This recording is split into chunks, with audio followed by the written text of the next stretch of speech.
বাবা মেঘলারে বাচ্চা চুরির সন্দেহে বাইন্দা রাখছে একটা গাছের সাথে। কি বলতেছেন বাবা? বেঁধে রেখেছে মানে? কোথায়? ওই যে উত্তরা দিয়া বাড়ি 3 নম্বর ব্রিজটা আছে না, ওটার পাশে। বাবা একটু তাড়াতাড়ি আসো, মেঘলা নাকি আবার ওরা পুলিশে দিয়ে দিব।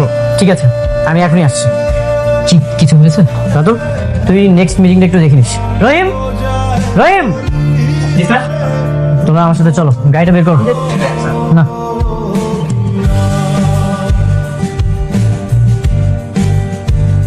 মেঘলা, বাবা। বাবা মেঘলা, আরে ভাই কি করতেছেন? ফকির নিয়ে খুলতেছেন কেন? আমার চোখের সামনে আমার সন্তানটা নিয়ে পালাইতেছিল ভাই, হাতে নাতে ধরছি। আরে আরে কি করতেছেন আপনি?